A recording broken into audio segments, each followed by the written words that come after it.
No sé si en algún momento alguno de ustedes, hermanos, ha expresado o ha sentido esto que ahora voy a mencionar. A mí me pasa seguido. Tengo un corazón dividido. ¿Les ha pasado o no les ha pasado nunca? Por ejemplo, en este momento mi corazón está dividido porque una parte está aquí, pero otra parte quisiera estar con mi esposa y con mis hijos y con los niños allá. Y al rato que me vaya, mi corazón va a estar dividido porque una parte va a estar allá, pero otra parte va a querer estar con los jóvenes en el día de testificación. Hoy los muchachos van a salir a testificar, van a hacer el sermón ellos. Se ha preparado un programa muy especial donde los jóvenes, hoy que es Día Mundial de la Juventud, los jóvenes van a salir a las calles a hacer ellos el sermón. Entonces yo debo estar allá en Montemorelos por la participación que tengo, pero mi corazón quiere también estar acá. Me pasa muy seguido. Y en este salmo, el tema de esta mañana, queridos, lleva por nombre un corazón sin división. Y en el Salmo capítulo 86, versículo 11, David expresa algo muy interesante.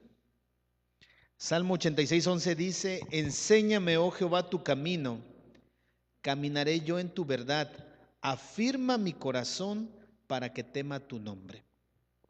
Y es interesante este versículo porque algunos autores no se han puesto, algunos traductores de la Biblia no se han puesto de acuerdo en cuanto a cómo traducir correctamente este pasaje. Por ejemplo, la Nueva Versión Internacional dice, dame integridad de corazón para temer tu nombre. Un corazón íntegro. La Biblia de las Américas dice, unifica mi corazón para que tema tu nombre. Y allí entonces está utilizando una palabra diferente a lo que dice la Reina Valera 1960, que es la que leí al principio. Afirma mi corazón, dice la Reina Valera, y la Biblia de las Américas dice, unifica mi corazón.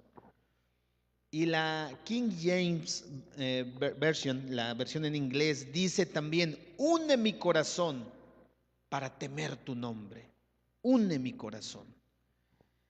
Y un erudito de la Biblia, Eugene Peterson, da una traducción, una paráfrasis que él hace. Él dice de este versículo, coloca juntos mi corazón y mi mente. Entonces, sin división, te adoraré en un gozoso temor. Es interesante lo que dice aquí este hombre y me gusta la manera como lo presenta, porque no sé ustedes, pero de pronto eso me pasa muy seguido. Señor, une mi corazón porque va en muchas direcciones. Cuando uno está predicando de pronto, en mi caso, le pido eso a Dios.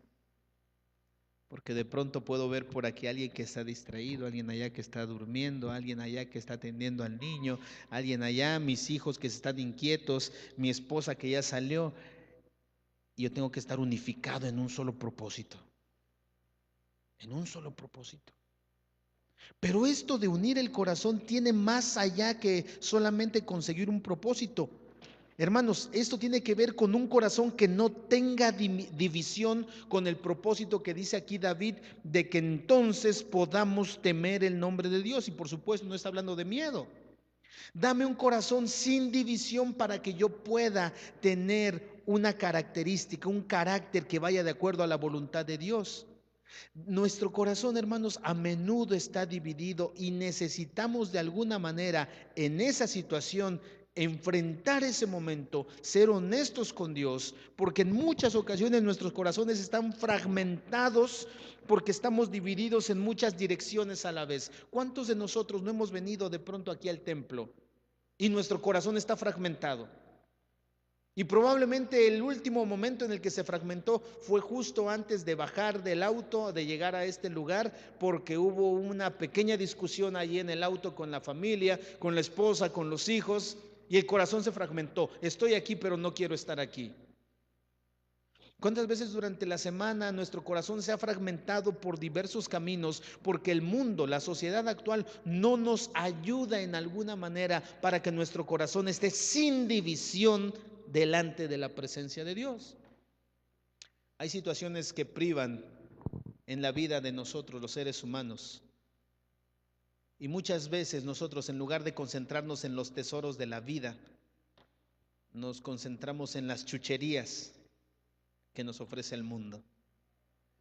Yo no sé si ustedes están familiarizados con el término chucherías, pero las chucherías, allá para los chilangos, ir a chacharear, ir a conseguir chucherías, es ir a conseguir cosas que para muchas personas no tienen valor, que son así como basura, pero para alguien, mira, esto me gusta.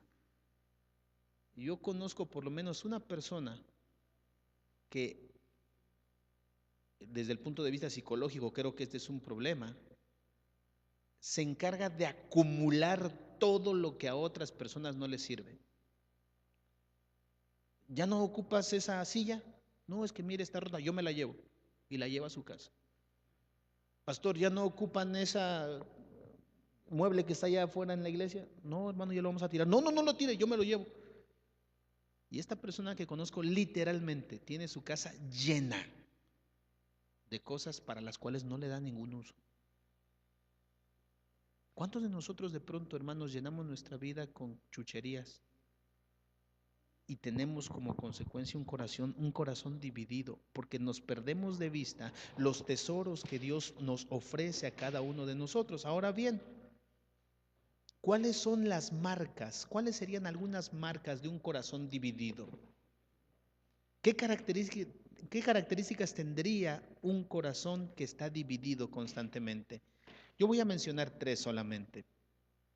En primer lugar, un corazón dividido constantemente es ambivalente. Anda de un lado para el otro. Si hablamos, por ejemplo, de las personas que son narcisistas, son personas que son incapaces de comprometerse con algo fuera de sí mismos.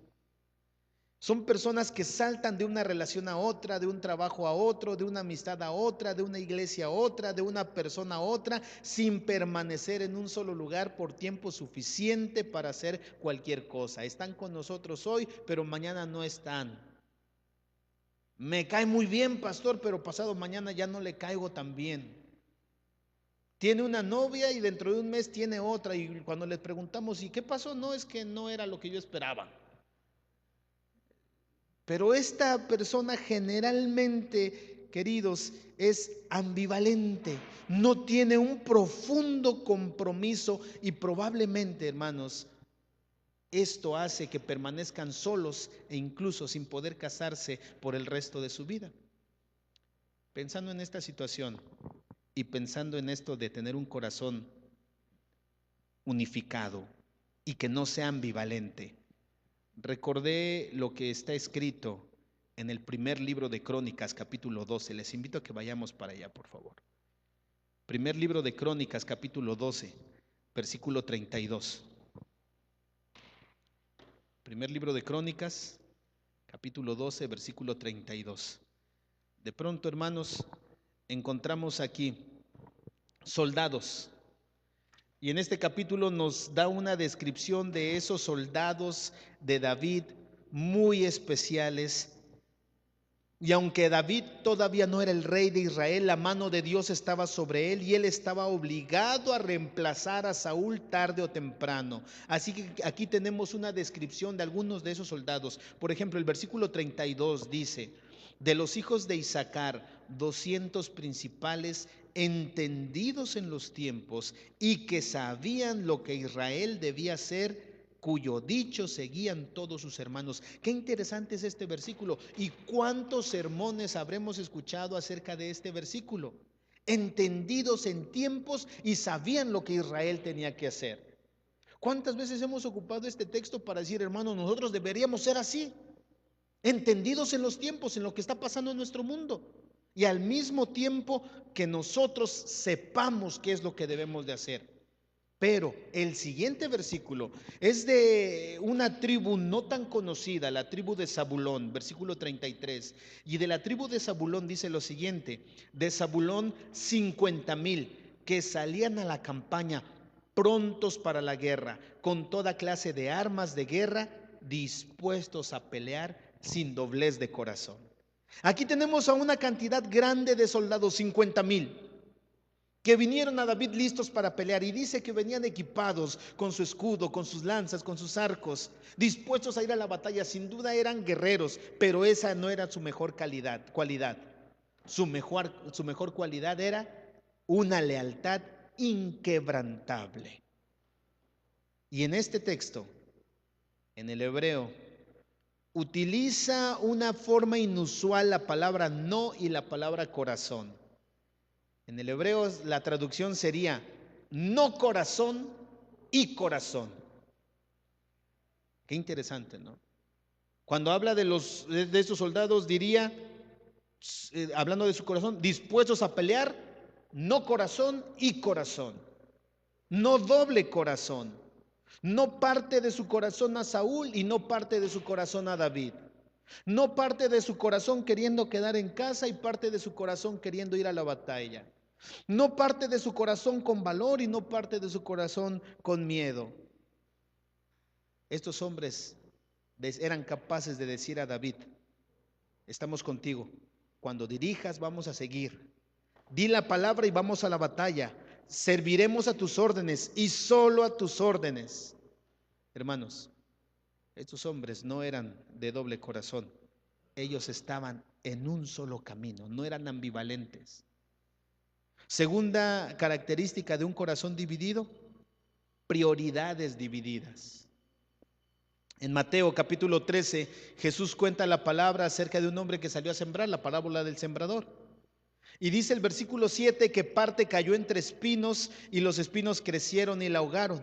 Y la explicación que Jesús da de esta parábola en el versículo 22 dice: el que fue sembrado entre espinos, este es el que oye la palabra, pero el afán de este siglo y el engaño de las riquezas ahogan la palabra y se hace infructuosa. Hermanos, si alguna vez ustedes han plantado un jardín o una plantita, creo que podemos entender lo que está diciendo Jesús. No importa lo bueno que pueda parecer el terreno desde la parte de arriba, las malas hierbas acechan debajo de la superficie. La cizaña no está arriba, la cizaña está abajo. Y entonces la cizaña hay que arrancarla antes de sembrar la semilla. Pero hay un problema aquí, queridos. Jesús dijo que algunas personas son así. Ellos dicen sí, pero cuando escuchan la palabra, tal vez en serio, nunca sacan las malas hierbas de su vida. En esa parábola Jesús menciona dos tipos particulares de maleza. En primer lugar, las preocupaciones de la vida. Eso se refiere a cualquier tipo de preocupación, hermanos, y en este sentido creo que todos, como bien dijo Ivette en su oración hace un momento, todos pasamos por algún momento de preocupación. Son preocupaciones que no necesariamente son malas. Una preocupación genuina por el trabajo, por ejemplo. Una preocupación genuina por la salud, por la situación financiera. Podría ser una preocupación por una relación, una preocupación por un problema familiar o incluso una preocupación por la iglesia, que nos tiene dando vueltas constantemente en la noche y no nos deja dormir. Miren lo que está diciendo Jesús, que cuando nosotros tenemos un corazón dividido, nuestras prioridades también están divididas. Y en esta parábola está diciendo que nosotros podemos dedicarle mucho tiempo a las preocupaciones y a los afanes de esta vida. Y en segundo lugar, dice Jesús, está el engaño de las riquezas. Hermanos, todos entendemos que el dinero es adictivo. Y alguien ha dicho por allí que en cuestiones de dinero, el que más tiene, más quiere. Y parece que nunca es suficiente. Cuando se le preguntó a un rico, ¿cuánto es suficiente? Él dijo, solo un poco más, solo un poco más. Y el amor al dinero, hermanos, viene a todos sin necesidad de que seamos ricos o pobres. El amor al dinero es un peligro que toca la puerta de todos los seres humanos. Entonces, hermanos, si no estamos exentos de problemas, si tenemos esta necesidad de tener recursos económicos para subsistir en esta vida, ¿cuáles son nuestras prioridades? Un corazón dividido es aquel que tiene sus prioridades claras, en el sentido de que Dios va más arriba de los problemas y Dios va más arriba de la necesidad o la preocupación por tener dinero. ¿Con qué rapidez, hermanos, las espinas de la vida pueden dividir nuestro corazón y desviar nuestra atención? ¿Con qué rapidez en ocasiones los problemas nos hacen alejarnos de Dios? ¿O con qué rapidez en ocasiones la necesidad económica, queridos, puede hacer que nosotros trabajemos más y pasemos menos tiempo al lado de Cristo Jesús? Y en tercer lugar, una confusión sobre la identidad. Esto es una consecuencia lógica, hermanos. Cuando el corazón está dividido, no sabemos quién realmente somos. No podemos decidir en qué equipo estamos. No sabemos qué uniforme ponernos. Actuamos solos a pesar de que estamos en unidad. Tenemos dos conjuntos de amigos que se mantienen separados. Tenemos dos vocabularios, dependiendo de dónde nos encontramos. No sabemos exactamente cómo encajar aquí, cómo encajar allá. Somos como un camaleón, cambiando nuestros colores de manera de que no se entrelacen el uno con el otro. Vivir con un corazón dividido, mis hermanos, es vivir con una confusión, porque ni somos del equipo del enemigo, ni somos del equipo de Dios. No nos sentimos cómodos salirnos al mundo, pero tampoco nos sentimos cómodos estando en la iglesia. Ese es tener un corazón dividido. Yo recuerdo hace mucho tiempo un pastor que decía, alguien que se va de la iglesia ni siquiera peca a gusto, porque no termina de ponerse la camiseta del mundo. Y hermanos, pero ese no es el problema. El problema es que muchas veces estamos dentro de la iglesia y tenemos la intención, producto de un corazón dividido, de traer dos camisetas de dos equipos diferentes, el diablo y Dios. ¿Y cómo es esto posible? Recuerdo el caso de el apóstol Pedro, ustedes lo deben recordar también. El apóstol Pedro, una noche antes de la crucifixión de Jesús, cuando Jesús le dice a sus discípulos que alguno de ellos los va a entregar, Pedro echa un vistazo alrededor.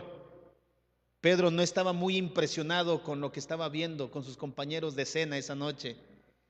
Y Pedro pudo haber expresado algo: Señor, mira, todos estos muchachos, porque la mayoría de los discípulos eran jóvenes, mira, son muchachos buenos, pero desde mi perspectiva, Jesús, estos muchachos se ven un poco débiles. Si yo fuera tú, Jesús, yo no contaría con ellos. Pero no te preocupes, Jesús, no te preocupes. Aunque no los tengas a ellos, mira, yo soy el hombre.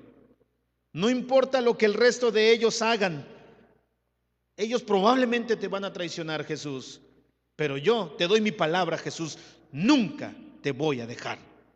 O como lo dijo en Mateo 26:33, incluso dice, según la Nueva Versión Internacional, si todo el mundo te abandona, yo nunca te abandonaré.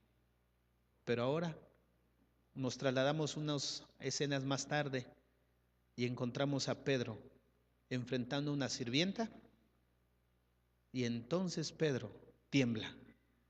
¿De qué equipo soy? Te conozco, eres uno de ellos. Conocían a Pedro porque traía la camiseta de Jesús, pero Pedro dice, no, esta camiseta yo me la puse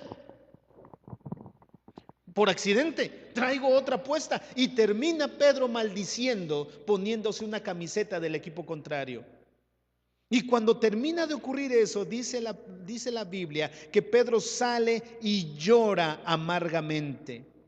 ¿Qué habrá pasado por la mente de Pedro en ese momento? Pero más todavía, me adelanto todavía un poco más a la historia, y el domingo cuando Jesús resucita y cuando María se encuentra con él, Jesús le da una orden clara según Marcos 16:7 a María: ve y dile a los discípulos. ¿Y a quién más?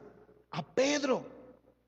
Allí en la reunión donde estaban los discípulos en el aposento alto, estoy seguro que era una reunión de reflexión, de remordimiento, una reunión donde los discípulos, yo me lo imagino así, no sé ustedes, hermanos, reunidos en un lugar y volteando a ver a Pedro, que él se autoexilió a otro lugar. Y Pedro en ese momento, ¿qué pudo haber pensado? ¿Quién soy? ¿Soy un cristiano? ¿Soy un discípulo? ¿O soy un traidor? ¿Quién soy?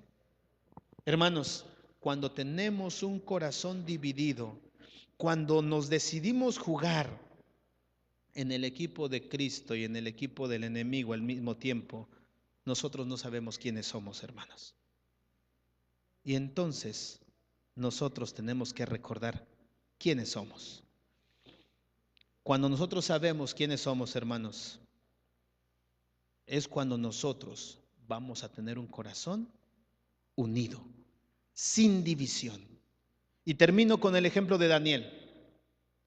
¿Cómo es posible, hermanos, que Daniel, escuchen bien, estaba en una escuela que él no eligió, se le inculcó un idioma que no era el suyo, estaba inmerso en una cultura totalmente pagana, estaba siendo entrenado para servir en la corte de Babilonia, se le dio un nombre pagano? Bel protege su vida, era el significado de Belsasar. Todos estos cambios se le hicieron a Daniel sin su consentimiento. ¿Y cómo es posible que cuando a Daniel le dicen, come, aquí está la comida del rey, come, cómo es que Daniel pudo decir no? Porque Daniel sabía quién era. Dice la Biblia que Daniel propuso en su corazón no contaminarse. Daniel sabía quién era, así que Daniel sabía dónde trazar la línea para no comprometer su identidad como hijo de Dios. Esto nos enseña, hermanos, que no se puede corromper a un hombre desde el exterior. Esto nos enseña, hermanos, que el mundo puede ser que no se adapte a la manera que yo pienso, o que los cristianos pensamos, o que los hijos de Dios pensamos. Pero, hermanos, aquí la pregunta es, ¿el mundo va a cambiar nuestra manera de pensar? Cuando sabemos quiénes somos, hermanos, podemos servir a Cristo en cualquier lugar. Cuando nosotros llegamos a tener dudas de lo que realmente somos, vamos a tener dudas para servir a Cristo en cualquier otro lugar. Y entonces, hermanos, un hombre con un corazón dividido no puede captar su verdadera identidad. Bajo la presión es casi seguro que ese hombre se va a derrumbar. Pero el hombre, el cristiano, el hijo de Dios, la hija de Dios, con un corazón que no está dividido, sabe quién es. Y porque él sabe quién es, él no tiene que hacer constantemente, no tiene que aceptar el pecado en su vida. Una vez que él decide vivir una vida consagrada a Cristo, la vida se hace más simple, aunque no siempre va a ser más fácil. Hermanos, si vamos a ser cristianos, seamos uno. Y yo oro en esta mañana, queridos, para que cada uno de nosotros tenga un corazón sin división. Tomemos la oración de David y oremos al Señor diciéndole: Señor, toma los fragmentos dispersos de mi corazón y únelos para que yo te alabe con mi vida. Solo Dios puede hacer esto, hermanos. Y eso es lo que Dios puede hacer, pero nosotros tenemos que acudir a Dios con humildad y sinceridad. Y esta es la parte más difícil, porque hasta que nosotros admitamos que necesitamos la ayuda de Dios, hasta entonces, hermanos, continuaremos estando en el lugar donde estamos exactamente. Cuando necesitamos, cuando sabemos que necesitamos a Dios, vamos a dar esos pasos de fe con humildad, pidiendo a Dios que nos dé un corazón sin división. Que Dios permita, queridos, que nuestros corazones se destaquen ahora y siempre por no tener ni una sola división. Que el Señor nos bendiga, hermanos.